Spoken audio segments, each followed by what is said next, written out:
प्रिय भक्तगण, आज हम आपको एक कथा का श्रवण करा रही हूँ जो सुनने मात्र से आपके जीवन में सुख, संपत्ति और धन की वर्षा होगी। तो चलिए कथा को प्रारंभ करते हैं। भगवान शिव माता पार्वती से कहते, व्यक्ति को बुरे वक्त में काम देगी ये कहानी। फिर माता पार्वती पूछती है, हे देवों के देव महादेव, कौन सी कहानी है जो व्यक्ति को बुरे वक्त में काम देगी? फिर भगवान शिव कहते हैं, हे देवी, आज मैं आप कहानी सुनाने जा रहा हूँ। कृपया आप इस कहानी को सुने और अंत तक देखें। अगर आप यह कहानी सुन रहे हैं तो पूरा सुनिए। इस कथा को आधा अधूरा छोड़कर जाने की गलती मत करिएगा, क्योंकि इस पवित्र कथा को पूरा सुनने से मनचाहा फल की प्राप्ति होगी। इसलिए इस कथा को पूरा सुने। आप शिव भक्त हैं तो भोलेनाथ का अनादर ना करें। तो चलिए कहानी प्रारंभ करते हैं। मिर्जापुर गांव में शिवजी का एक प्राचीन मंदिर था। इस मंदिर की देखभाल और सारा कार्यभार गांव के ठाकुर राणा प्रताप सिंह किया करते थे। माला राणा प्रताप सिंह की इकलौती बेटी थी। माला पढ़ी लिखी और सुंदर थी, परंतु कुछ साल पहले माला को बिजली का जबरदस्त करंट लग गया था, जिसके कारण माला दिमागी रूप से विकलांग हो गई थी और अच्छे से अच्छा इलाज कराने पर भी ठीक नहीं हो पाई थी। माला अब एक अर्ध पागल लड़की बनकर रह गई थी। आदित्य राणा प्रताप सिंह की बहन का बेटा था, जिसे राणा प्रताप सिंह ने गोद लिया था। लेकिन आदित्य बड़ा ही दुष्ट और लफंगा था। गांव के लोगों को परेशान करता रहता था और महिलाओं को छेड़ता था। पूरा गांव आदित्य से परेशान था, लेकिन ठाकुर राणा प्रताप सिंह से आदित्य की शिकायत करने की हिम्मत किसी को नहीं होती थी। उसी गांव में नीरज मंदिर के पास वाले घर में रहता था। बचपन से ही नीरज के मन में भोले बाबा के प्रति बड़ी गहरी आस्था थी। उम्र बढ़ने के साथ साथ नीरज की आस्था भी बढ़ती गई और अब नीरज भगवान शिव का परम भक्त बन चुका था।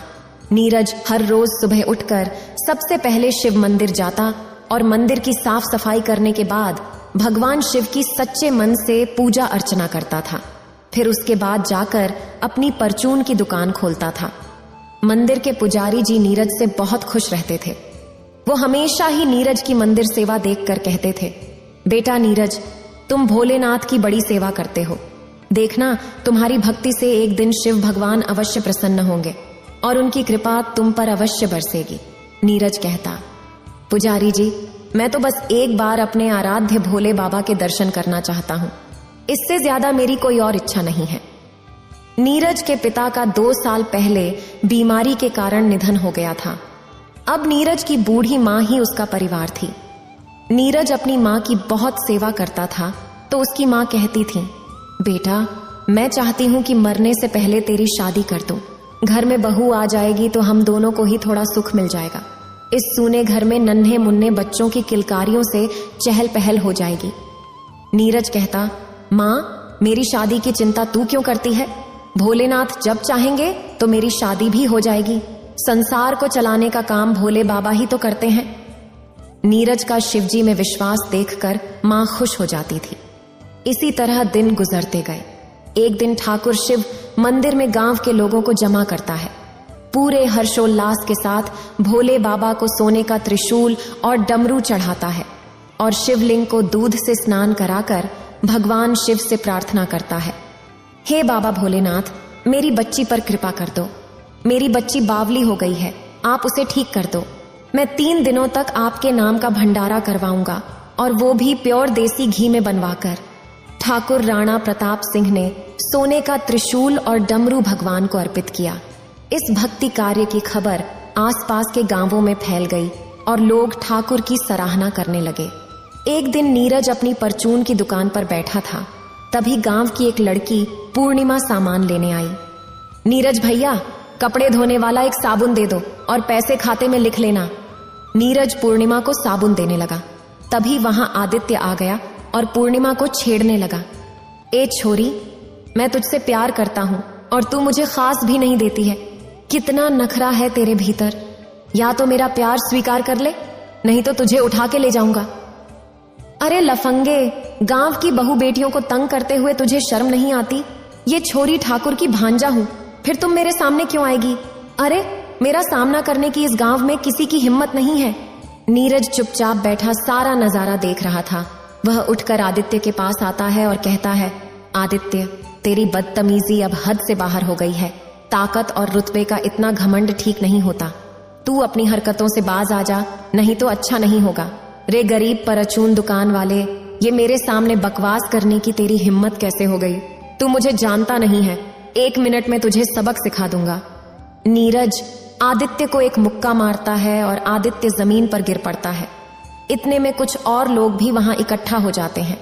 लोग जब पूछने लगते हैं तो नीरज जवाब देता है, ये लफंगा पूर्णिमा को चिढ़ा रहा था, मैंने इसे थोड़ा सा सबक सिखा दिया है। रे तू मुझे मारा है, मैं तुझे देख लूंगा। फिर आदित्य वहां से खिसियाकर चला जाता है। जब इस झगड़े का पता नीरज की मां को लगता है तो मां ठाकुर के पास आदित्य की शिकायत करने जाती है। ठाकुर साहब, आपका भांजा आदित्य बहुत ही लफंगा हो गया है। आज उसने गांव की एक लड़की को छेड़ा और मेरे बेटे नीरज से लड़ाई झगड़ा किया। आप उसे समझाते क्यों नहीं हैं? रे बुढ़ी, तुझे पता नहीं है कि ठाकुर का भांजा उनका सान हुआ करता है। आदित्य जो कुछ कर रहा है उसे कोई नहीं रोक सकता। तू जा और अपने बेटे को समझा दे कि आदित्य से उलझे नहीं तो पछताएगा। बेचारी बूढ़ी गरीब मां ठाकुर की बात का कुछ जवाब नहीं दे पाती और चुपचाप वहां से चली जाती है। इसी तरह कुछ दिन गुजर जाते हैं और फिर एक दिन की बात है। सुबह होते ही नीरज अपने नियमानुसार मंदिर आकर मंदिर की सफाई करता है और भगवान शिव की पूजा अर्चना करता है। तभी वहां पर पुजारी जी भी आ जाते हैं और नीरज को पूजा करते देख बड़े प्रसन्न होते हैं। शिव शिव शिव, ये लड़का कितनी अंतर आत्मा से भगवान की पूजा करता है। एक दिन इसकी भक्ति में शक्ति अवश्य उत्पन्न होगी। ये कहकर पुजारी जी वहां से चले जाते हैं और थोड़ी देर बाद पूजा संपन्न करके नीरज मंदिर से चला जाता है और अपनी दुकान खोलकर बैठ जाता है। फिर जब पुजारी जी मंदिर में वापस आते हैं तो क्या देखते हैं कि शिव जी की त्रिशूल पर लटका हुआ सोने का वो डमरू गायब था जो ठाकुर ने मंदिर में चढ़ाया था। पुजारी जी डमरू को गायब पाकर हड़बड़ा जाते हैं। अरे भगवान जी का डमरू कहाँ गायब हो गया? लगता है डमरू चोरी हो गया है। मुझे तुरंत ये बात ठाकुर साहब को बता देनी चाहिए, नहीं तो गजब हो जाएगा। ठाकुर साहब, आपके द्वारा भगवान को चढ़ाया हुआ सोने का डमरू चोरी हो गया। गजब हो गया। किसकी हिम्मत हो गई हमारे मंदिर में चोरी करने की? आदित्य, जल्दी से गाड़ी निकाल, हमें मंदिर चलना है। तभी ठाकुर की अर्ध पागल बेटी माला भी वहां आ जाती है और कहती है, पिताजी, मैं भी आपके साथ मंदिर चलूंगी। ठीक है बेटी, तू भी चल, आजा, गाड़ी में बैठ ले। ठाकुर सब लोगों के साथ गाड़ी में बैठकर मंदिर पहुंच जाता है। वहां नीरज और उसकी मां के अलावा कुछ गांव वाले पहले से ही इकट्ठा थे। ठाकुर सबसे पूछता है, चोरी तो किसी गांव के आदमी ने ही की है, पर किसने की है ये मैं पता लगा ही लूंगा और फिर चोर को गोली से उड़ा दूंगा। अरे मामा जी, जो भी आदमी सबसे पहले मंदिर आया होगा ना, डमरू भी उसी ने ही चुराया होगा। हाँ, ये बात तड़े ठीक कही है। बोल पुजारी, पहले मंदिर कौन आया था? हमें कुछ पता है कि? पुजारी के बोलने से पहले नीरज कहता है, ठाकुर साहब, मैं हर रोज सबसे पहले मंदिर आता हूं, पर मैं चोर नहीं हूं। मैं भगवान का डमरू चुराने का पाप भला कैसे कर सकता हूं? रई बावली, चोर चोरी करके कभी कबूल ना करता। डमरू की चोरी पक्की तड़ी करी है। सच सच बोल दे, नहीं तो गोली मार दूंगा तुझे। मुझे पूरा विश्वास है मामा जी, चोरी इसी हरामी ने की है। नहीं, मेरा बेटा तो भोलेनाथ का परम भक्त है, ये भगवान का डमरू नहीं चुरा सकता। नहीं। नीरज अपने ऊपर चोरी का इल्जाम लगते देख भोले बाबा के सामने रोते हुए गिड़गिड़ाने लगता है। हे भोलेनाथ, मेरी सहायता करो। मैंने सदा सच्चे मन से आपकी सेवा की है। अपने भक्त को इस चोरी के झूठे इल्जाम से बचा लो प्रभु, नहीं तो मैं आपके चरणों में अपना सर पटक पटक कर अपनी जान दे दूंगा। और नीरज भगवान के चरणों में अपना सर पटकने लगता है। तभी माला कहने लगती है, पिताजी, मुझे पता है भगवान जी का डमरू कहाँ है। डमरू हमारी हवेली में पूजा के ढेर में छुपा हुआ है। आदित्य भैया को मैंने डमरू छुपाते हुए देखा था। माला की बात सुनकर आदित्य घबरा जाता है। आदित्य डर के मारे थर थर कांपने लगता है और सब सच सच बता देता है। मामा जी, मुझे माफ कर दो। मैंने नीरज से अपनी बेइज्जती का बदला लेने के लिए भगवान का डमरू चुराया था, ताकि पूरे गांव में उसकी बदनामी हो जाए। रे नालायक, तेरे जैसे चोर के लिए इस गांव में कोई जगह नहीं है। जा, निकल जा इस गांव से। आदित्य अपना सा मुंह लेकर चला जाता है। हे महादेव, तेरी भक्ति ने तो चमत्कार कर दिया, 1 मिनट में ही चोर को पकड़वा दिया। बेटे, भोलेनाथ से मेरी बेटी के लिए भी प्रार्थना कर दे। शायद तेरी प्रार्थना सुनकर भोलेनाथ मेरी बेटी पर भी कृपा कर दें और वह पहले की तरह ठीक हो जाए। नीरज माला का हाथ पकड़कर उसे भोलेनाथ के सामने हाथ जोड़वाकर बिठा देता है और खुद मन ही मन माला के ठीक हो जाने की प्रार्थना करता है। भोलेनाथ की कृपा से माला बिल्कुल ठीक हो जाती है। पिताजी, पिताजी, मैं ठीक हो गई। अरे वाह, मेरी बेटी ठीक हो गई। जय हो भोले भंडारी की। हर हर महादेव, आपने मुझ पर बड़ी कृपा कर दी भगवान, मैं तो आज धन्य हो गया। ठाकुर साहब, भगवान अपने हर भक्त की विनती सुनते हैं, बस विनती करने वाले का मन सच्चा होना चाहिए। ठाकुर नीरज से बहुत खुश हो जाता है और अपनी बेटी माला की शादी नीरज से करवा देता है। नीरज को अपना वारिस बना लेता है और नीरज हंसी खुशी जीवन बिताने लगता है। उसी गांव में दीपेंद्र नाम का एक रिक्शा वाला अपनी बूढ़ी माँ और पत्नी रमा के साथ अपने छोटे से कच्चे घर में रहता था। दीपेंद्र सुबह सवेरे ही अपनी रिक्शा लेकर गांव के बाहर बस स्टैंड पर आ खड़ा होता था और सवारियों की तलाश करने लगता था। माधोनगर, हरिबेला, हल्दीनगर, अशोकनगर वाले भैया आ जाओ। माधोनगर, हरिबेला, हल्दीनगर, अशोकनगर वाले आ जाओ भैया। फिर दीपेंद्र रिक्शा में सवारी बैठाकर उन्हें उनके ठिकाने पर छोड़ आता था। इस तरह कड़ी मेहनत के बाद जो थोड़े बहुत पैसे दीपेंद्र कमा पाता, उन्हीं से उसके घर का गुजारा चलता। दीपेंद्र की बूढ़ी माँ मोतियाबिंद के कारण साफ साफ देख भी नहीं पाती थी और उसके जोड़ों में भी दर्द रहता था। दीपेंद्र की पत्नी रमा भी गर्भवती थी और पेट भर भोजन न मिल पाने के कारण काफी कमजोर हो गई थी। रमा को शिव आराधना की बड़ी लगन थी। वह हर रोज गांव के शिव मंदिर में जाकर मंदिर की साफ सफाई करती और शिव जी की पूजा करती।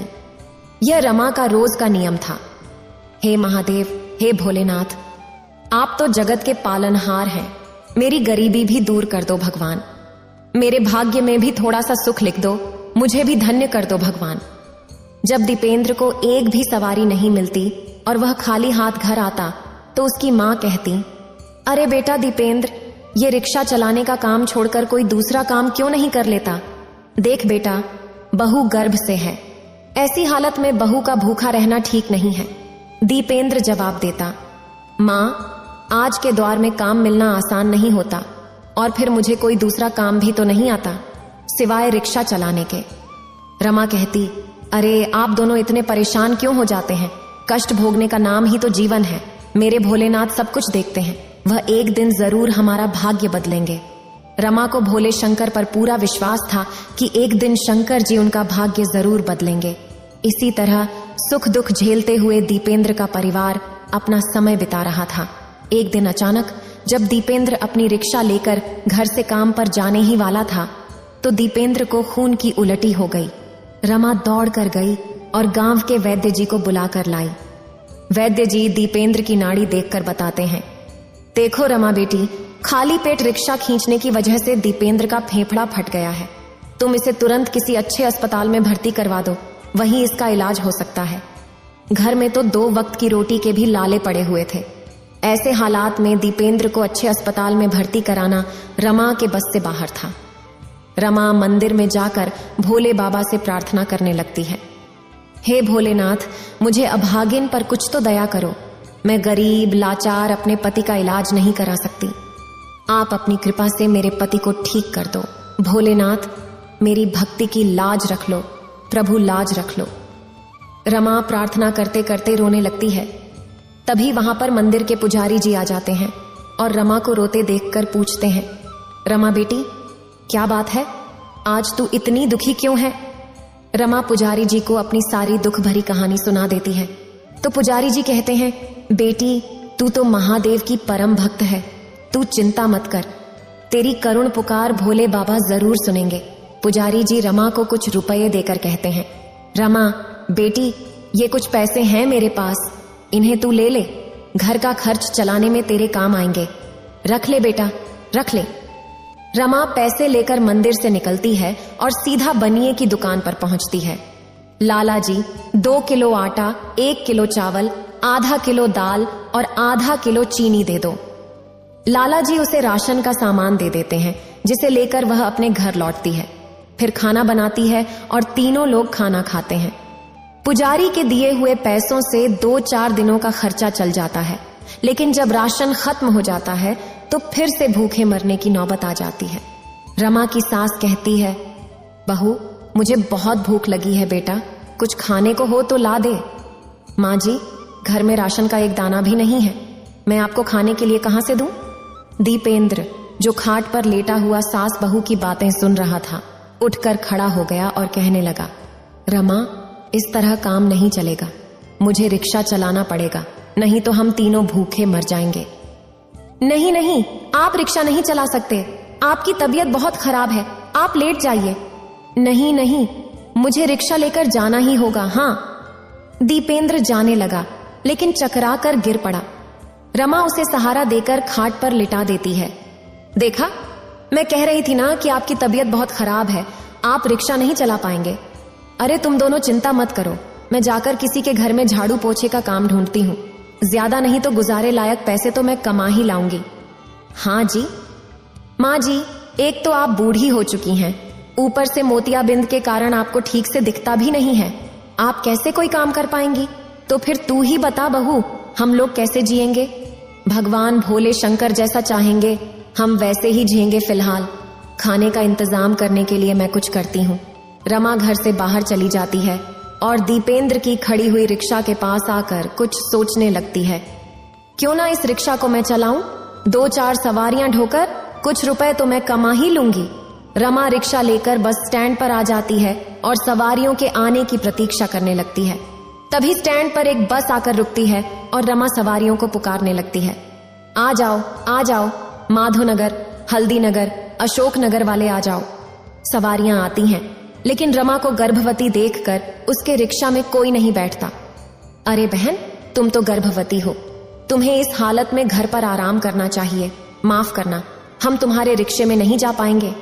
रमा बड़ी लाचारी से मन ही मन भगवान से कहती है, हे भोलेनाथ, ये कैसी विपदा पड़ी मुझ पर, मुझे पैसों की बहुत जरूरत है और मैं रिक्शा चलाकर पैसे कमाना चाहती हूँ, फिर भी कोई सवारी मेरी रिक्शा में बैठने को तैयार नहीं है, मैं क्या करूं भगवान?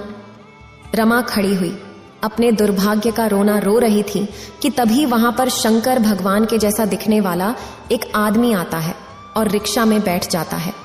रमा उससे कहती है, भाई जी, लगता है आप किसी नाटक कंपनी के कलाकार हैं, तभी तो शंकर जी का रूप बनाकर घूम रहे हैं, वैसे आपको जाना कहाँ है?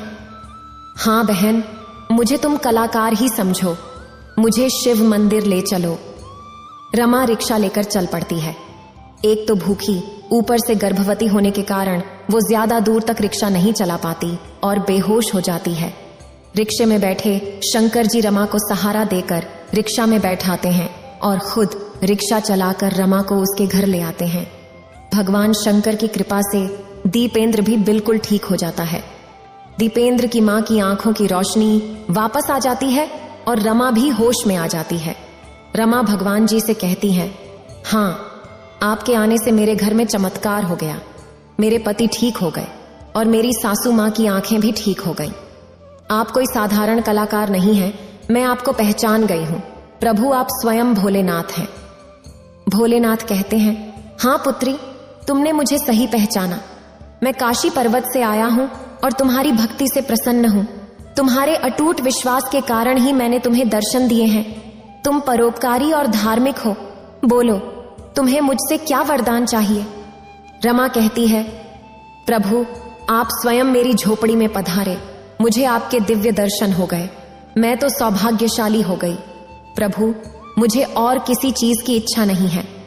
भोलेनाथ कहते हैं, हे पुत्री, तुम्हारे मन में कोई लालसा नहीं है, यह जानकर मुझे अति प्रसन्नता हुई, मेरी कृपा सदैव तुम पर और तुम्हारे परिवार पर बनी रहेगी, तुम्हारा घर सदा धन धान्य से भरा रहेगा और मृत्यु के पश्चात तुम्हारी आत्मा को मोक्ष भी प्राप्त होगा। आशीर्वाद देकर शंकर भगवान अंतर्ध्यान हो जाते हैं। उसके बाद दीपेंद्र आश्चर्यजनक तरीके से रातों रात अमीर हो जाता है और अपने परिवार के संग सुखी जीवन बिताने लगता है। यह कहानी है उसी गांव में रहने वाले महेश और उसके परिवार की। महेश ने एक छोटा सा मुर्गी फार्म खोला हुआ था। अंडे और मुर्गियों के व्यापार से महेश का गुजारा बड़े अच्छे से हो जाता था। महेश शिव भगवान में बड़ी आस्था रखता था। महेश के परिवार में उसकी पत्नी अंजना और 2 बच्चे पिंकी और मोनू थे। पिंकी और मोनू स्कूल में पढ़ते थे और स्कूल से लौटकर महेश के कामों में उसका हाथ बटाते थे। मोनू, तुम मुर्गियों के लिए बर्तनों में पानी रख दो, मैं मुर्गियों को दाना डाल देती हूँ, पिंकी ने कहा। दोनों बच्चे मुर्गियों के लिए दाना पानी की व्यवस्था करने लगते हैं। तभी वहां पर महेश आता है और कहता है, अरे वाह मेरे बच्चों, तुम दोनों तो भोलेनाथ का वरदान हो। मेरा आधा काम तो तुम दोनों ही निपटा देते हो, शाबाश। और महेश दोनों बच्चों को प्यार से गले लगा लेता है। उसने अपने घर में ही भोलेनाथ की प्रतिमा स्थापित कर रखी थी और वह हर रोज भोलेनाथ की पूजा करता था। महेश का एक नियम और भी था कि जब भी मुर्गी और अंडे बेचने पर कमाई होती तो अपनी कमाई का एक हिस्सा भोलेनाथ के नाम पर किसी भिखारी को दान कर देता था।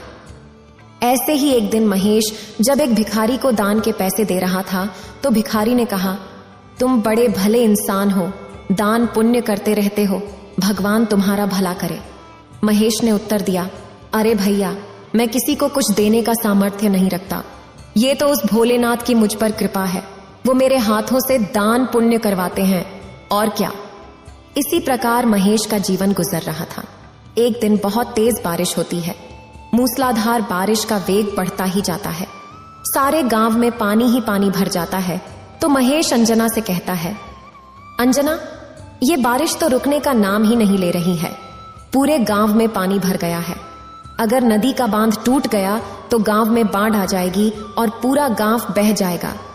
हाँ, तो फिर ऐसे संकट में हमें क्या करना चाहिए? अंजना, गांव के लोग सुरक्षित जगहों पर जा रहे हैं, हमें भी बच्चों को लेकर किसी सुरक्षित जगह पर जाना चाहिए। दोनों पति पत्नी कुछ जरूरी चीजें और खाने का सामान एक पोटली में बांधते हैं और बच्चों को लेकर घर से निकल पड़ते हैं।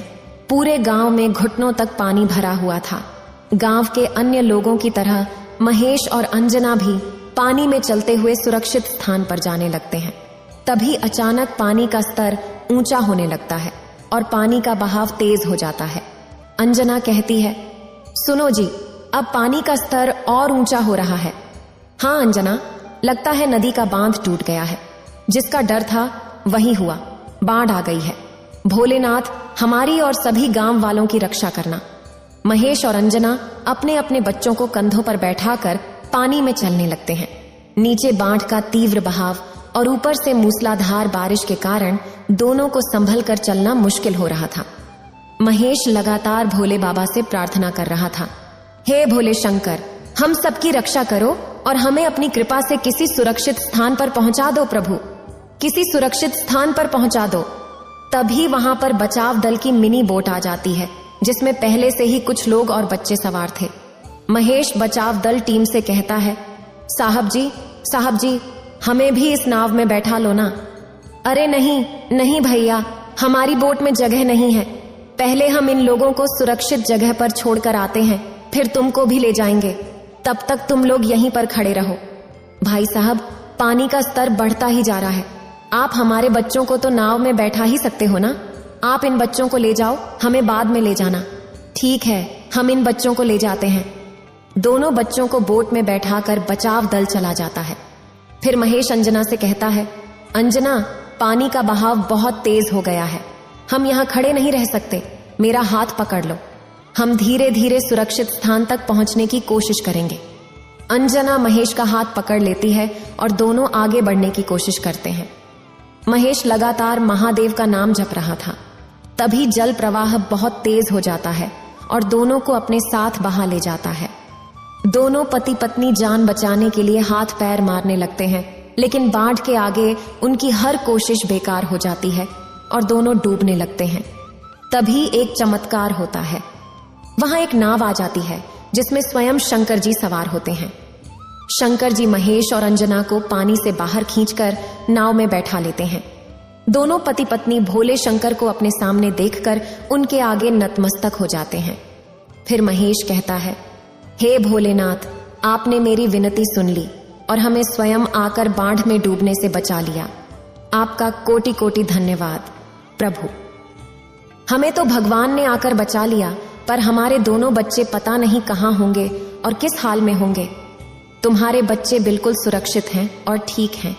वे दोनों अति शीघ्र तुमसे मिल जाएंगे। चलो, मैं तुम्हें सुरक्षित स्थान तक पहुंचा देता हूं। फिर शंकर जी नाव को लेकर एक सुरक्षित स्थान पर आ जाते हैं और महेश और अंजना को नाव से उतार देते हैं। फिर महेश से कहते हैं, महेश, तुम मेरी सच्ची भक्ति और सेवा करते हो, मेरे नाम पर दान करते हो, मेरे नाम की देते हो। तुम्हारी भक्ति नहीं, आज तुम दोनों के प्राण बचाए हैं। तुम सदैव मेरे नाम को स्मरण करते रहना। आगे जीवन में फिर कभी तुम्हें कोई कष्ट नहीं पहुंचेगा। आशीर्वाद देकर भोले बाबा अंतर्ध्यान हो जाते हैं और महेश और अंजना भी वहां से चल पड़ते हैं। अंजना कहती है, पता नहीं हमारे दोनों बच्चे इस समय कहाँ होंगे। महेश कहते हैं, अरे अंजना, भगवान शिव ने बोले तो थे कि हमारे बच्चे अति शीघ्र हमें मिल जाएंगे। चलो, हम दोनों मिलकर उन्हें खोजते हैं। दोनों पति पत्नी आगे बढ़ जाते हैं। दूसरी तरफ पिंकी और मोनू एक पेड़ के नीचे बैठे हुए हैं और मोनू रो रहा है, मुझे माँ के पास जाना है। पिंकी कहती है, मोनू, बचाव दल वाले हमारे माँ बापू को बहुत जल्दी हमारे पास लेकर आ जाएंगे।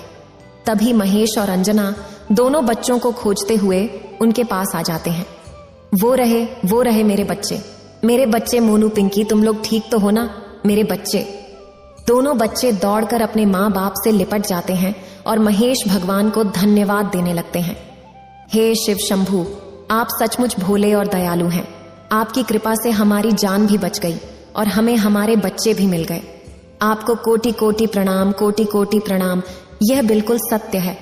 संकट के समय अपने भक्तों के प्राण बचाने भगवान जरूर आते हैं, लेकिन यह चमत्कार तभी संभव है जब भगवान के प्रति भक्ति की आस्था सच्ची हो। भगवान शिव ने लौटाए बच्चे के प्राण।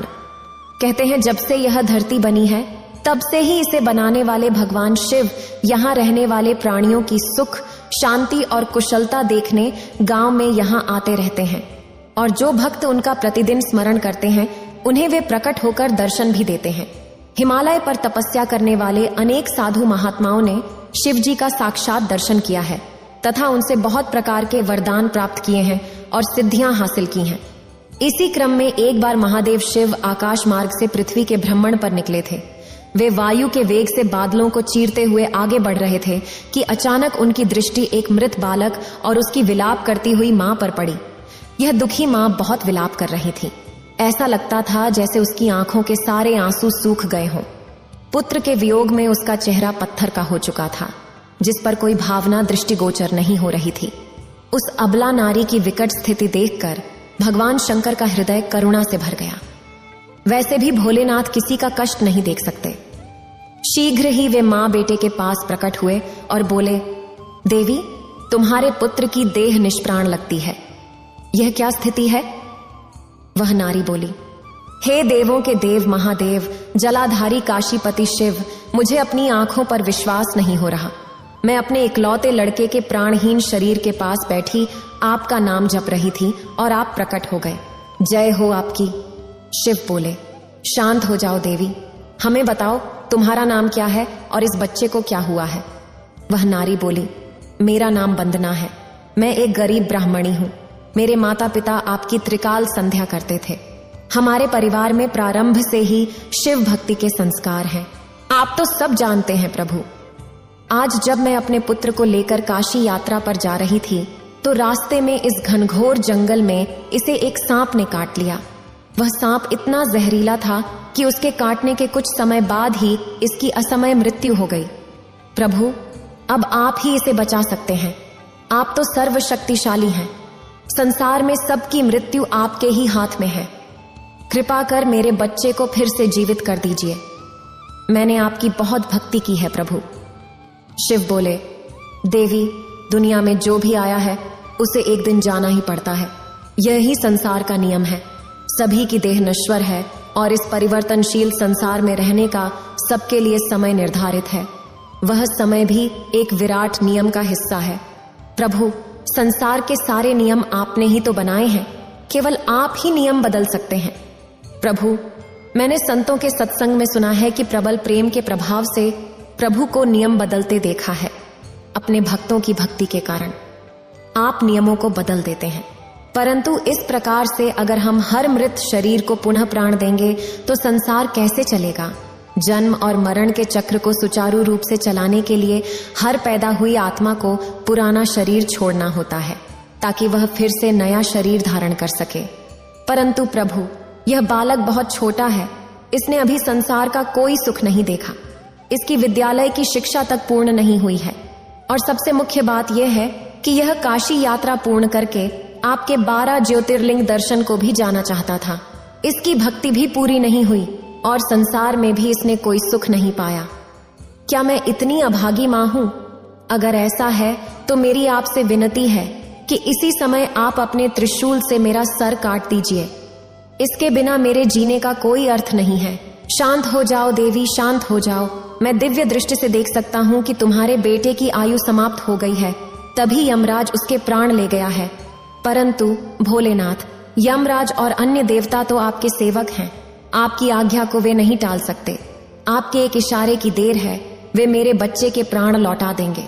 हे प्रभु, मरने से पहले मेरे बेटे की जुबान पर आपका नाम था, उसे उस मृत्यु की विकट घड़ी में और किसी की नहीं, बस आपकी ही याद आई। इधर उसका शरीर छूट रहा था और वह लगातार ओम नमः शिवाय जपता जा रहा था।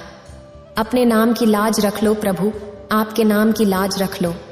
मेरे बेटे ने मरने से पहले मुझे आखिरी बात कही थी, वह यही थी कि हे माँ, तुम चिंता मत करना, भगवान शंकर मुझे कुछ नहीं होने देंगे, वे मेरी रक्षा करेंगे। ठीक है देवी, हम तुम्हारे पुत्र के प्रति तुम्हारे इस असीम प्रेम के आगे स्वयं को असहाय पाते हैं। हमें बहुत खुशी है कि तुम्हारे पूरे परिवार में भक्ति के संस्कार हैं। तुम्हारा पुत्र भी तीर्थ यात्रा करना चाहता था और उसके मन में भी भक्ति थी। अंतिम समय में उसने हमारा स्मरण भी किया। हम यमराज का आह्वान करते हैं। हे यमराज, यहाँ प्रकट हो जाओ। क्या हुआ प्रभु? मुझसे क्या गलती हुई है जो आपने आज मुझे बुलाया है? अगर मेरे कार्य में कोई गलती हुई हो तो मुझे क्षमा कर दें भोलेनाथ। आपने इस बच्चे के प्राण क्यों लिए? क्या आप नहीं जानते कि यह बहुत छोटा है और अपनी माँ का बहुत ही प्यारा बालक है? आपने ऐसा क्यों किया? हमारा नाम जब लिया जा रहा था फिर भी आपने इसके प्राण खींच लिए। ऐसा करते हुए क्या आपके हाथ नहीं कांपे? यमराज, आप कुछ बोलते क्यों नहीं? क्या आपके मुख में जीभ नहीं है या अपनी बात रखने के लिए कोई शब्द नहीं है आपके पास? शीघ्र बताइए, आपने इस मासूम बच्चे के साथ ऐसा क्यों किया? वरना हम अपनी तीसरी दृष्टि से आपको कामदेव की तरह भस्म कर देंगे। हे महाकाल, हे त्रिकाल, आपने ही यह नियम बनाया है कि जिस व्यक्ति की सांसों की गिनती समाप्त हो जाए हम उसे यमलोक ले जाएं। इस बच्चे की सांसों की गिनती भी समाप्त हो गई थी, इसलिए हमने इसके प्राण हर लिए और यह मृत्यु को प्राप्त हो गया। अब आप चाहें तो इसे सांसें देकर फिर से आयु प्रदान कर सकते हैं। आप ही महामृत्युंजय हैं, आप ही शिव शंकर हैं। मेरी भूलों को क्षमा करें महाराज। मैं इस बात पर ध्यान नहीं दे पाया कि यह ओम नमः शिवाय का जाप कर रहा था। मुझे क्षमा करें प्रभु, मुझे क्षमा करें। हे प्रभु, अपने भक्तों की लाज रख लीजिए, मेरे बच्चे के प्राण लौटा दीजिए प्रभु, उसे लौटा दीजिए। शांत हो जाओ देवी, इसी तक्षक नाग ने इसे काटा है, उसके विष से कोई नहीं बच पाता। हम अभी उसे यहाँ बुलाते हैं। शिव जी ने तुरंत आह्वान किया और तक्षक नाग वहां प्रकट हो गया। क्या आदेश है प्रभु? क्या करना है? किसको डंक मारना है? किसको यमलोक पहुंचाना है? आज कोई प्राण नहीं हरने हैं तक्षक, अपितु हमें इस बच्चे के प्राण लौटाने हैं। यह बालक और इसकी माँ हमारे परम भक्त हैं। ये बहुत आस्तिक और भक्ति भाव वाले हैं। ये ओम नमः शिवाय और महामृत्युंजय मंत्र का प्रतिदिन जाप करते हैं। इनके परिवार में किसी की भी अकाल मृत्यु नहीं हो सकती। इसीलिए तुम बच्चे का सारा विष खींचकर इसे जीवित कर दो। जी भोलेनाथ। इस प्रकार तक्षक नाग ने विष खींच लिया। बच्चा जीवित हो गया और मुस्कुराने लगा। देखो माँ, भोले भंडारी ने मुझे कुछ नहीं होने दिया।